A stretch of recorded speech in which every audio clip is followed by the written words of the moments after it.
Hello YouTubers, Alaska Prepper here.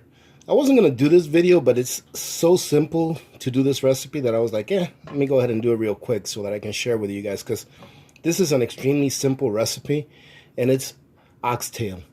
And for those of you that have never had oxtail, if you try it once and you cook it right, you will crave it all the time. In addition to oxtail, I went ahead and added another piece of steak here because we took it out of the freezer. Well, Mrs. Alaska Prepper took it out of the freezer not knowing that I was going to grab a pack of oxtail to cook today. So I'm just going to throw them both in there. It's going to be fine. Now, for those of you that are experienced oxtail cookers, you're probably going to try to crucify me when I show you the ingredients that I'm going to use to cook this oxtail. And it's going to be in somewhat of a gravy because I'm also going to put this over rice just with a few veggies that we have in the fridge. I'm pretty much using stuff that we have that has crossed over the best by date, and I'm going to go ahead and rotate. So this may not make too much sense. To the oxtail, I'm going to add a quart of chicken broth. Why? Well, because it's my oldest one, and because I honestly don't think that this is going to change the flavor profile of this beef dish. If I use this in this beef dish, people are not going to be able to tell that it's beef, right? And it's going to taste like beef. Same thing with this. I'm actually going to use some of this gravy mix to do the gravy, and this is roasted chicken gravy. But trust me, ladies and gentlemen, this is going to taste like beef gravy when it's done. I'm going to use this towards the end. For now, I'm going to go ahead and add just a little bit of adobo, maybe a tablespoon. We don't want to over-season this. It doesn't need to be over-seasoned. Oxtail, really any type of good meat that you cook should not need a whole bunch of seasoning. It should stand pretty much on its own. So we're going to put probably maybe a tablespoon for the whole thing of adobo. About a half a tablespoon of black pepper. And about a half a tablespoon of garlic. Other than that, that's all the spices we're going to use.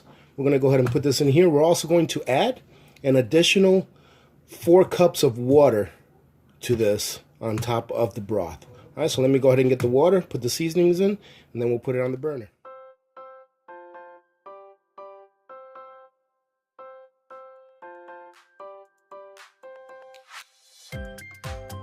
Yes, I'm just going to cover this up. I'm going to put it on a burner until it comes up to a boil, and then once it hits a boil, I'm going to put it on the lowest burner in my stove and put it on the lowest setting that burner offers. Okay, I'm messing up my words here, but that's what I'm going to do. I'm going to let this thing simmer for probably about the next 5.5 hours. So we'll see you guys in about 5.5 hours. Alright, ladies and gentlemen, so it's probably been about 4 hours. And as you can see here, everything is very well cooked and it's starting to get really tender. Now I'll show you how tender it's getting with the steak. I really don't want to tear apart the beef or the oxtail yet, but you can see that. Just pick it up, it starts to fall apart. And that's one of the reasons I didn't really cut it, because I knew that eventually it would just fall apart once we picked it up. I'm not going to mess with it too much though. But now that I know that the meat is very tender, I'm going to do a couple of things. I'm going to get as much fat out of there as I can. And then once I do that, I'm going to go ahead and put my gravy mix in there and then put it back on the burner so that it can simmer for about another 2.5 hours.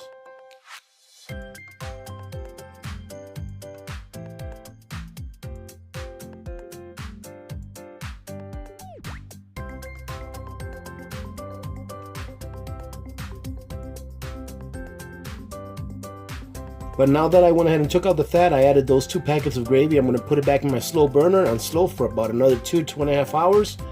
And then about half an hour from the end, I'm going to go ahead and make some rice.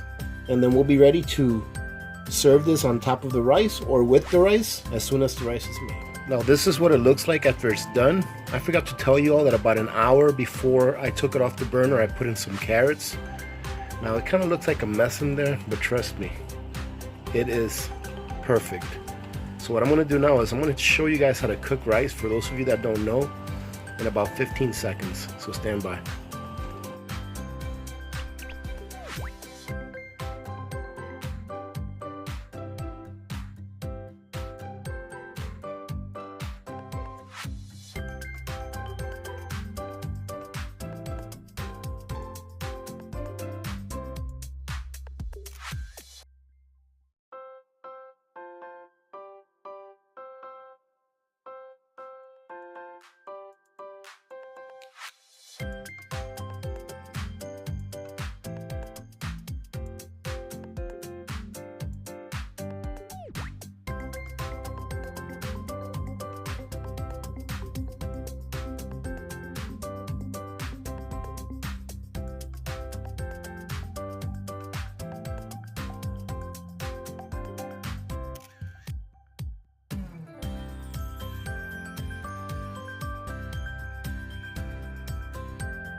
Well, ladies and gentlemen, there you have it.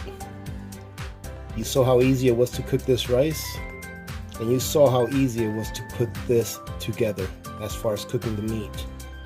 It took hours, but it only took minutes of prep time. And this here, as I put in the captions, as you were seeing me make this cabbage salad, this is just an old recipe that my mom used to use. Very simple. Cabbage, vinegar, a little bit of olive oil, salt and pepper, and then I threw a few tomatoes in there. And I know you're all waiting to see how tender the oxtail is. And let me tell you, it was pretty hard for me to lift it up off the pot because that's how tender it is. Look at this. So this is gonna be definitely some good eating tonight. And that's what it looks like. Well, since I've already got you here, I might as well give it a try. Wow, that is delicious. I mean, it really is.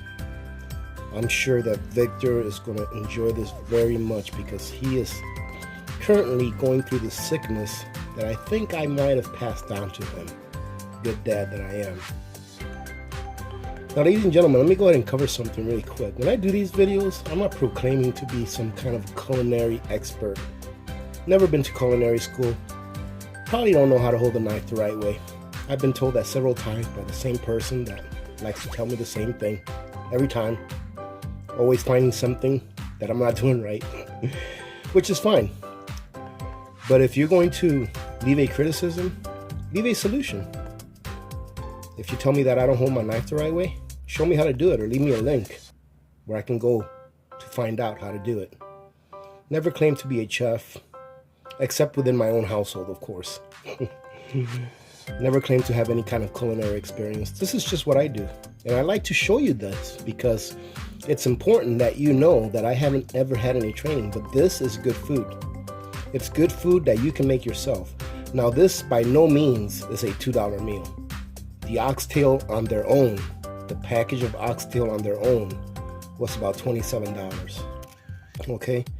So just with the oxtail in there, this making this a very expensive meal. However, if you compare to the same meal that you can pay for out in town, it's probably a lot cheaper, you know, by multiples. So I hope you guys give this a try, and guess what? The flavor came out perfect. It wasn't a problem that I used the chicken broth and the chicken gravy mix in this dish. It wasn't a problem at all. It tastes like it's supposed to taste. It's very tasty. And I'm going to stop talking because I want to get to this. So remember to be good to each other. When good people do good things happen. Remember to reach one, teach one, and repeat. If we all did this, the world would be a better place, and you know that it will be a better place. Many blessings to all of you and your families. This is Alaska Prepper, and I am out.